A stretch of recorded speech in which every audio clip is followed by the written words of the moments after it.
Hi, I'm just going to be continuing with the Joomchi with felting mulberry papers, and it's really learning through the process. So it's experiential learning, so you gain knowledge as you're doing it and through doing it, so that you can respond to how the materials and the process work together and what can and can't be achieved. And what's really important is that you remain sensitive to the things that you really like and trying to remember the processes that produce the things that you're interested in and that you like. And it's all about the medium, the materials, and the dialogue between these two and the personality of the maker themselves. I hope you like it. Please remember to like and subscribe. There's a super thanks button as well. I hope you enjoy. Okay, so I'm still sticking with the mulberry paper. This is a lovely cream, and I'm going to sort of cut patterns out of it, holes out of it, and see how it goes when I Joomchi it. So I want a few layers. I've started off with the cream. I know that I need at least 4 layers from this, from experience. I'm not quite sure how heavy this paper is because I bought it from China and it didn't come with that sort of information. And then I'm cutting the holes into it because I want a sort of delicate lacy composition. I want to see how it holds together under those circumstances. I have made some where you actually turn it into a very lace-like structure, but this is another one, another type of method. So I cut the holes quite randomly because I'm not worried about the composition. I don't know what's going to happen, so I have no expectations. All I know is that from experience you need reasonable density, which hence the 4 layers. I'm leaving some different areas of colour just to add interest and to see what happens with them as well, just to see what happens with the delicate bits, that the sort of filamenty bits that you leave over, and to see how these layers behave during the process. Those were little bits that I've put to one side because I'll use them in other designs, and then this is the last layer, and I'm cutting out the designs just to see how they go. I've put the orange in so that I keep an interest, so there's orange throughout the composition, and I'm just cutting and tearing away the shapes so that I make these holes that will hopefully sort of amalgamate in the process with lovely edges and things.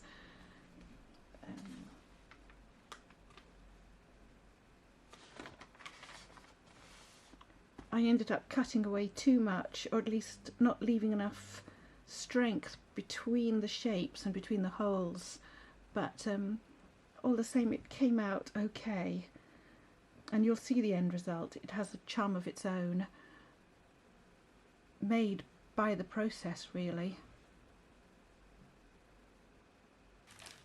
Okay, so I've got my design. I'm just going to try and take it apart, knowing that that's how it's going to go back together again. So it's a bit difficult that because I'm not very organised. So I've only got 3-4 layers. Okay, I'm just going to start by getting this first layer down. So just wet it off. I'm trying to get it to lie flat because it'll help when you put the next layer on with air bubbles, but I think rolling it up in those bamboo blinds, that also gets rid of bubbles. And as I sort of hinted at before as well, I've seen it when they roll them up in bubble wrap, but I think you'd have to be very careful of the design with that so that it doesn't move. Right, first layer, and then put the second layer on. I have no idea if that's the right way. Nope, I think it goes that way. Because that goes on there. Right. Take it at the top.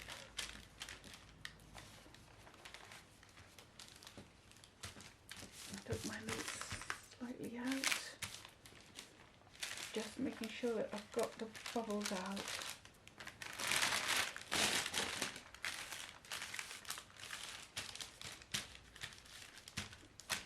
Okay, wet that one. And don't over brush because you left all the filaments. But I don't think it matters too much. I really don't know how this is going to work.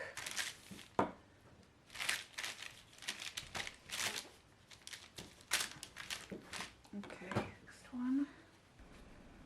Here I've shown you how I apply all the different layers so that you really experience how it is that you've got to do it. You know, you've got to make sure there's enough layers, you've got to make sure they adhere to each other and they're wet enough in between each other. And you've also got to make sure there's not any air bubbles. And it's quite difficult because of course all the colours sort of merge into one another once you start wetting it and placing the pieces down. I decided it was too dense and I wanted something that was really organic and delicate and vulnerable, but I'll learn over time how it works. I ended up sort of ripping areas away in order to open up the holes some more and pulling things back. And I also added, that's the orange that I added just to bring the composition across to the other side, but it's also adding patches to vulnerable areas to make sure that there are the 4 layers that are required and to make sure that the bridges between the bubbles and the holes are actually quite strong. So all this will amalgamate and just add depths as I go through. So there's the last layer again. Really make sure you put it down, and in this case it didn't fit properly, so you can see that I tear it or I cut it, because again it won't matter. When I Joomchi it, it will all amalgamate, it'll all join together. Well, that's the plan. In any case, so there you'll see I start adding little bridges and strengthening areas just with leftover pieces that I had. And again, making sure all the time that it's well placed down, that it's wet between the layers and that there's no air bubbles. So all you're thinking about really is the density and the strength that it's going to leave at the end. You see here it's when I got impatient again, I sort of opened up the shapes at this point, and of course they're going to be thick on the edges of them where I've rolled back the paper.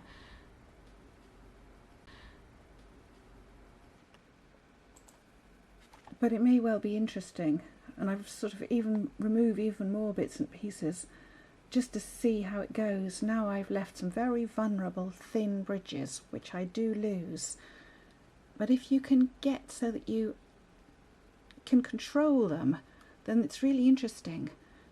If you can control how thick the bridges are and maintain them, it makes a really lovely effect.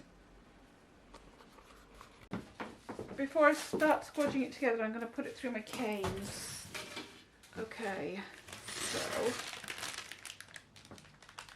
which aren't quite big enough.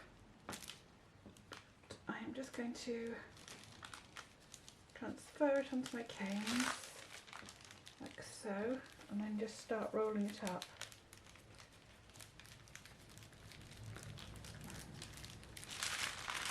And to me, this really makes sense because you start the felting process now, and then the patterns can't move. But I suppose it's not a very purist Joomchi.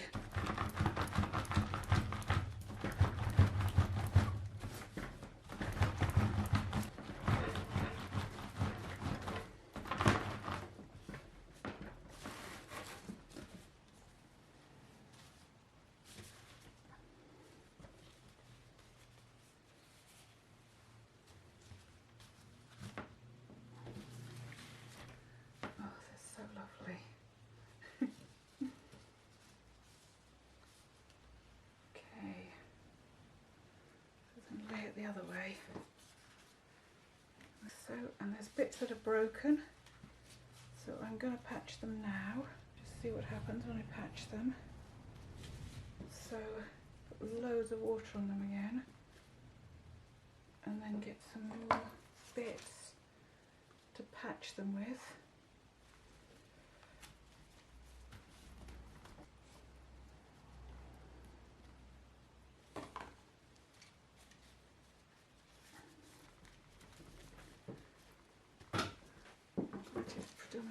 orange on the top, so I'm just cutting some nicer shapes so it's not quite so evidently patched.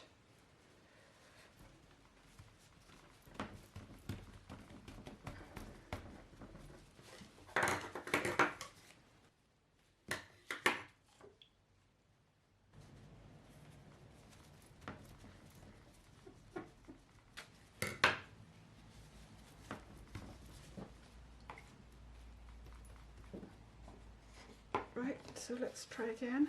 Oh, I really want a load of water on it as well, because it's the water that releases, or seems to release all the filaments. And I should be spraying this. Where's my spray bottles? And I'm really just getting the first bit going so that the whole thing becomes a bit stronger before I start screwing it up. There's a big tear there as well. Some more in there.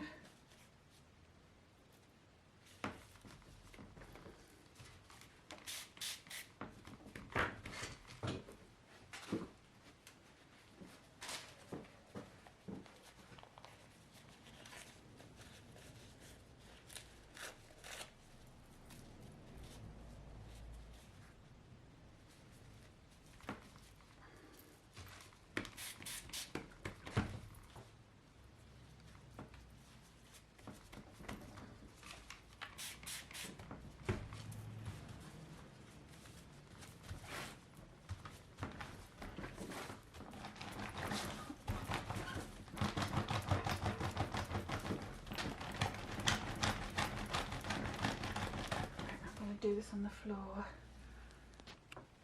Right, once you've rolled it out for a fair bit, just carefully unravel it from your bamboo thing, and it doesn't matter that it's all crinkled. And now wet it to open up all the filaments. I don't know, mould it a bit, I suppose. I want it to sort of look like an organic breaks and tears, and then start concertinaing it up.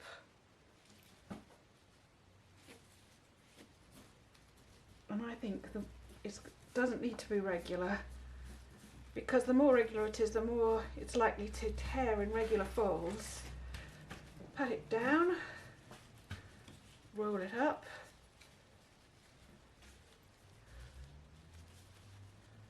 and then start really Joomchiing it. I'm just gonna, and just keep it wet, and I'm hoping that all the filaments will break down and reveal the sort of stronger filaments. So do this for 20 minutes, unroll it, concertina it up the other way, and do it that way for 20 minutes. And there's like, this matting has one effect on it. Well, this has another, doesn't it? It tends to break the fibres down in a different way. And even if you, so here's the actual clean water, even if you stick it in the cold water and then squidge it up, I think even that has an effect, because of course it's sort of like it would with a normal paper, it's really loosening the bonds and it's loosening the pulp. Sometimes you actually see, once it really starts decomposing a bit or felting together a bit, you can feel it changes texture, but also you sometimes get lumps of sort of filaments of this coming off. When you're doing it like I am at this point, is to open up little holes and to make it sort of a bit more lacy and holy. I think you almost want those bits to, the sort of finer filaments to sort of wash out, so that all you're left with is the stronger filaments. It works much better when it's wet. And also I think if you wet the outside of it like that and the inside still pretty solidly. You're sort of rubbing away the filaments on the outside edges of it, aren't you? I mean, you must be. So 20 minutes down the line, I think I might just see what's happening. Yeah, you see, that's more like it. When it's rolled out, it's too flat, isn't it? And too 2D. Once you start doing this to it, it changes it and it becomes much more sculptural. And then you end up with these really lovely organic shapes. Yeah, I mean, the way it's tearing and everything I like as well. Something's happened here too, hasn't it? There's another one. And this one's torn off and that one's torn off, but that's a shame. I might just get rid of those now. Put them like so. Shame I didn't manage to join those. I'm going to just give it one more go because I really like that edge. And another go through there as well. Don't get it very wet and just join it up.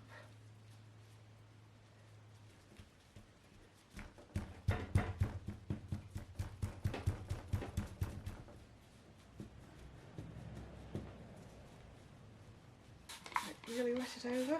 And even something like this, you know, where it's beginning to tear open. Oh, you see, when it's too wet, the filaments break away too much.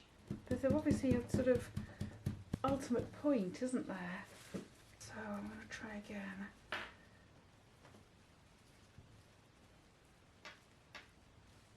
Oh, that wasn't where it needs to be. Just a bit there. But I'll do it like a bandage. Scroll it round and down and just hope it does it. But we'll see. A bit, spray it through and then start Joomchi again. And Joomchi till it's nice and dry. Because when it's wet, that seems to be its vulnerable point. So get rid of a lot of the water, I think. And don't open it up and try and deal with it when it's too wet, because then the filaments seem to be at their most vulnerable. I think there must be an optimum wetness for it all.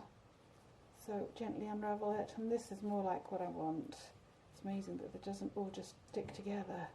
Yeah, that's more like what I was just turning into this lovely organic netting. So, and this I'm going to apply to something else. I think that's just about all I want on that, but I like the way these bits have joined, and I'm really pleased with that. I think that will look lovely on top of something else. I like the nodules where I've added extra, and it would be quite nice to like layer 2 or 3 of these, so do another one in cream to go underneath it, and then, you know, Joomchi it onto a sheet. So I might just do it a bit longer just to see what happens next. Okay, I'm going to keep going a bit more. I want to wet it in. So I've done this one piece and I'm going to do another one and demonstrate that one, and then I'm going to combine the pieces to make a finished piece. So it will be made out of 3 different Joomchi layers, 3 different processes combined in the end, and maybe using some threads and some sewing. So this is just the beginning. I hope you enjoy it. Thanks very much, and please remember to like and subscribe. See you again. All the best.